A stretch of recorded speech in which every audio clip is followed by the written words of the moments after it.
Bună ziua, dragii mei, bine v-am regăsit. E adevărat, nu în condițiile ideale, așa cum v-am obișnuit, dar viața merge înainte și trebuie să gândim pozitiv și să sperăm că o să scăpăm de această perioadă mai grea. Să știți că emisiunea este pregătită datorită faptului că în redacție colegii mei au fost foarte precauți și au pregătit materiale în avans. Dar noi am stat de vorbă și cu oameni din teren ca să aflăm care este pulsul agriculturii astăzi în România. Ne-ați sesizat faptul că aveți probleme cu necesarul de produse pentru începerea semănăturilor de primăvară și pentru întreținerea culturilor. Din acest motiv am stat de vorbă cu mai mulți reprezentanți ai companiilor distribuitoare de inputuri, dragii mei, și am aflat care este și părerea lor. Să-i urmărim!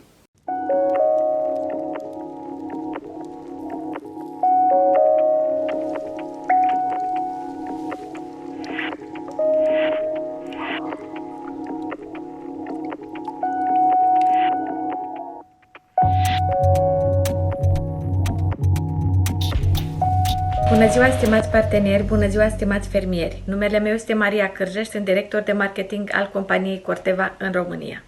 Traversăm o perioadă dificilă, dar cu toții știm că agricultura este în linia întâi în acest moment și nu numai. Corteva AgriScience, la nivel global, răspunde tuturor cerințelor fermierilor din toată lumea. Specific, în România, dorim să vă asigurăm că am pregătit sezonul 2020 încă de anul trecut.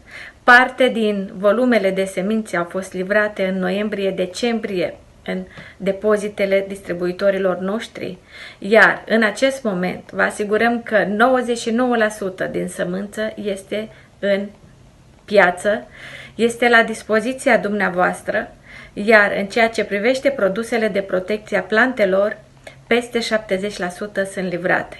Urmând să, conform programelor de livrare, dar și a programelor de aplicare a tratamentelor, să livrăm produsele care sunt stabilite a fi livrate în lunile următoare.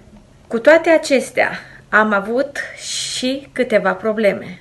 La începutul lunii martie, o parte din hibrizii de porumb care erau produși și pregătiți la stația noastră din Sisa, din nordul Italiei, nu au mai putut fi transportați la timp și am avut o întârziere de 2 săptămâni a livrării acestora. În acest moment, așa cum spuneam, lucrurile s-au rezolvat, sămânța este în țară și este deja la dumneavoastră în depozite sau în ferme. Stația noastră de la Afumați lucrează la foc continuu. Zilnic, zeci de tiruri cu marfă pleacă spre fermierii din România. Colegii mei din țară, colegii noștri, angajații Corteva, care sunt peste 100 de agenți de vânzări, vă stau la dispoziție zilnic. Vă răspund la întrebări.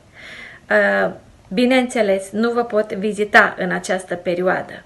Sunați și veți găsi răspunsuri la întrebările dumneavoastră, sunați și comandați în continuare produse Pioneer și produse de protecție a plantelor Corteva. De asemenea, doresc să informez pe cei dintre dumneavoastră care din cauza condițiilor climatice sunteți forțați să întoarceți anumite suprafețe de cereale sau de rapiță, puteți apela la noi pentru sămânță de floarea soarelui, iar în ceea ce privește floarea soarelui, știm cu toții că respectarea unui asolament de minim 3 ani este obligatoriu.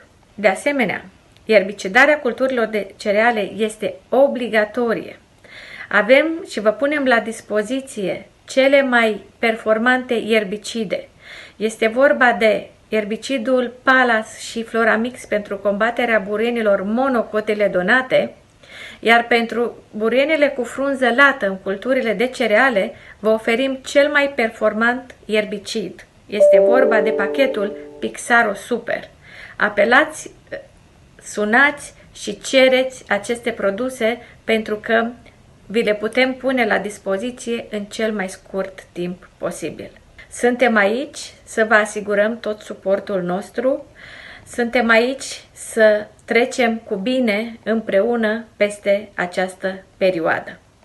Suntem aici să vă urăm multă sănătate, putere de muncă, să intrați în câmp atunci când e nevoie, să rămâneți acasă atunci când nu este nevoie în câmp.